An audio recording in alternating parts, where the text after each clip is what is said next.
Leading the Whitewater Valley into the future of how you get news. The best coverage in the Whitewater Valley from the best news source. Kicks 96 and WHON Video News with Jeff Lane. How many lives are saved thanks to our digital mammography, detecting breast cancer in its earliest and most treatable stages?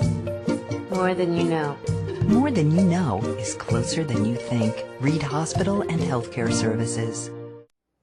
Welcome to Kicks 96 and WHON Video News. It's Tuesday, June 17th. I'm Jeff Lane. Funeral arrangements are still pending for Lance Corporal Leighton Crass. He's the recent Richmond High School graduate who was killed in Afghanistan over the weekend.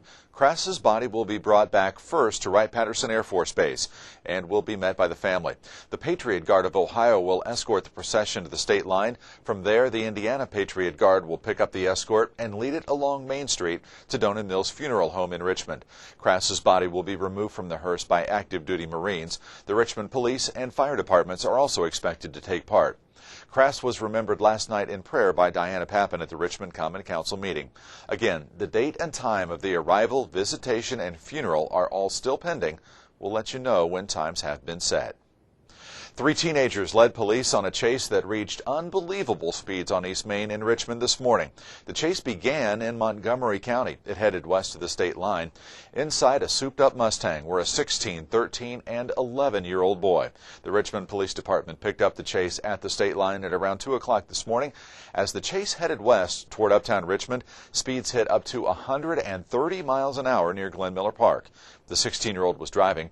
He hit a parked car in the 700 block of Main Street. Then he hit a bench in the 600 block. The bench was smashed and a portion of it flew through the plate glass window at Elder Bierman. Then they crashed into a tree and large flower pot at 6th and Main. That's where the chase ended. They were taken into custody without further incident. The 13-year-old received some minor injuries. If you've been through Glen Miller Park recently, you've probably noticed it. The park's pond is downright nasty. Park Superintendent Sonia Brock indicated last night that the pond's nasty condition could have been created by recent heavy rains that washed fertilizer from Glen Miller Golf Course and into a creek that feeds the pond. Councilmember Phil Quinn wants the situation addressed immediately, especially with thousands of visitors coming next month for the Model T Festival. An expert is expected to present a proposal to clean up the pond today. It should take less than $1,000 and about 2 weeks to get done. And a Connorsville man has been arrested for exposing himself to 3 Miami University students over the course of the last several months.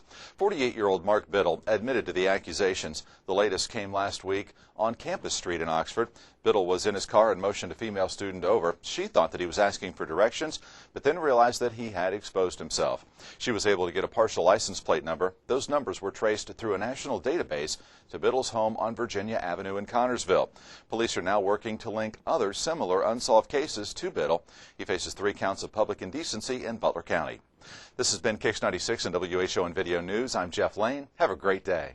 Leading the Whitewater Valley into the future of how you get news. The best coverage in the Whitewater Valley from the best news source. Kicks 96 and WHON Video News with Jeff Lane.